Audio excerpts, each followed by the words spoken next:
Obviously beyond hard skills, and we can kind of lean into that a little bit, but obviously that's where it gets more specific. But in terms of soft skills and more in general, like what are some of the things that typically you do look for, both in senior people, but also juniors across the board when they're applying?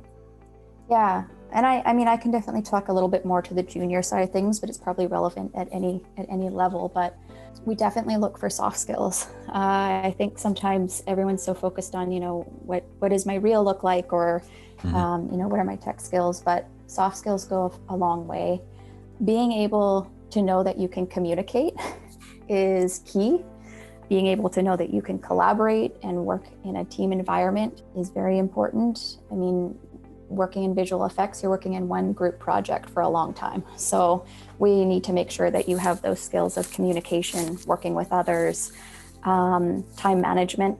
So making sure that you're going to be able to get, that shot in for dailies, or make sure that even though you're working independently, is you can get what you need done in a timely manner and when you're supposed to.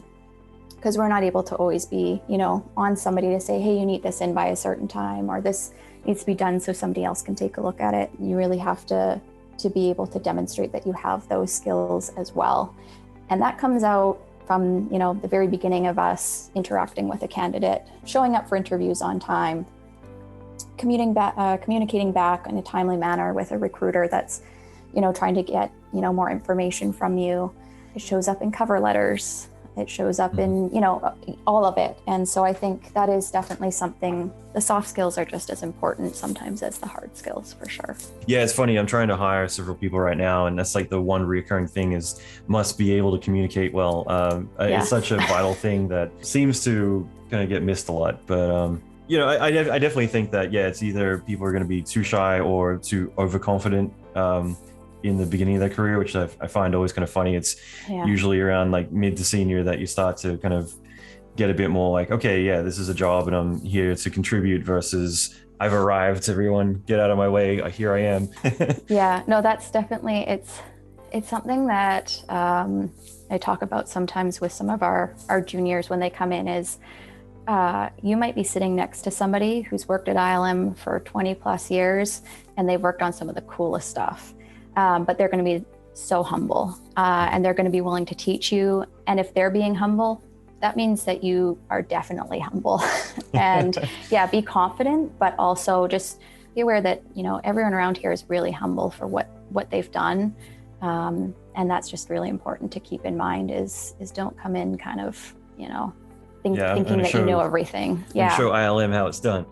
Yeah. Be open to um, learning. That's a huge thing for juniors is just being able to say like, yeah, I'm open to learning. I had lunch with a few ILM supervisors one time in SF, just on Chestnut at one of the bar restaurants there, and I invited someone from DreamWorks who was a junior along, and I thought this would be a Yeah. really great connection for him, but he did all the talking the Yeah. whole time, and it's one of those things that the more you talk, the less you listen. So Yeah. I think it's actually a great opportunity to absorb knowledge and ask questions rather than, again, trying to convey how Yeah. great you are.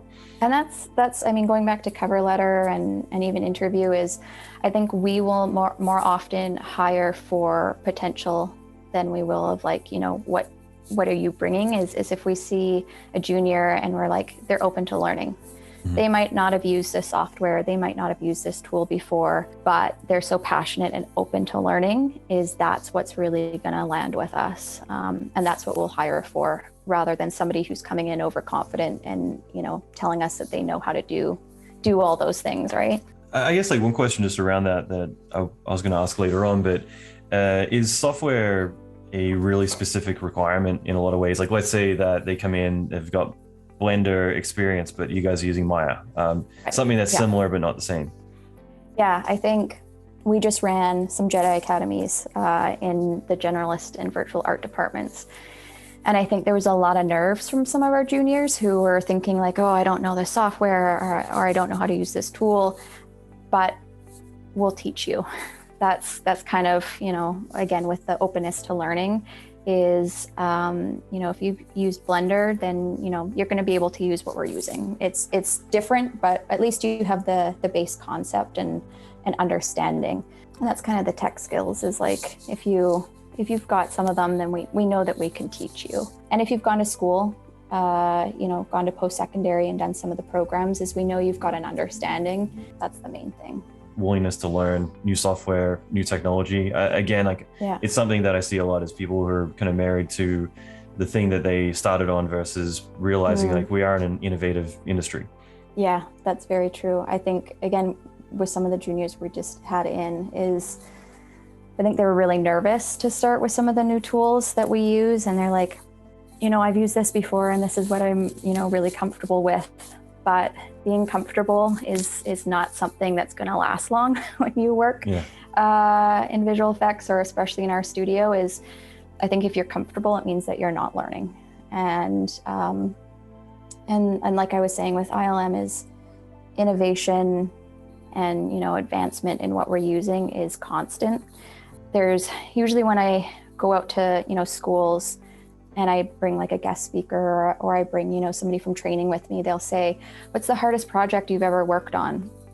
And they'll almost always say, "The project that we're working on now is always the hardest because it's the newest technology. We're working on new innovative things, and so we're learning. It's like learning all of this new stuff."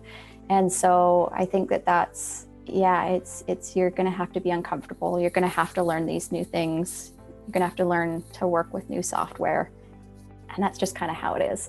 Absolutely. I think in general, the more you stay out of your comfort zone, the better.